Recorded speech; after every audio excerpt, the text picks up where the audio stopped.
জনপ্রিয় content creator Imran BP নারী কেলেঙ্কারির দায়ে এখন পুলিশ হেফাজতে। প্রিয়া খান নামের এক মেয়ে ইমরান বিপি, বুকা জুনায়েদ এবং সুমাইয়ার নামে মামলা করেছে যে ইমরান বিপি তাকে ধর্ষণ করেছে এবং তারা দুজন তাকে সহযোগিতা করেছে। কি একটা অবস্থা বলেন তো, বউ ব্যবসায়ীরা সব কট খায় যাচ্ছে।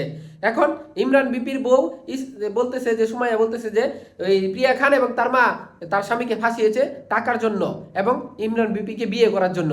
কি একটা অবস্থা বলেন তো দেখি। এখন এই প্রিয়া খান এবং তার মাকে দেখে মনে হচ্ছে তারা আসলে অভিনয় করতেছে। আবার ইমরান বিপিও যে খুব ভালো মানুষ সেটা বলা যাবে না, কারণ ইমরান বিপি এই মেয়েকে নিয়ে কিছুদিন যাবৎ অশ্লীল ধরনের টিকটক ভিডিও বানাচ্ছিল, যা দেখার মতো না।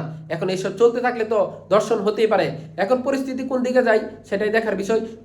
যে দোষী থাকবে সে অবশ্যই শাস্তি পাবে। পুলিশ তার তদন্তের মাধ্যমে এটা খুঁজে বের করবে। যদি ইমরান বিপি দোষী হয়ে থাকে তাহলে অবশ্যই তার শাস্তি হওয়া উচিত।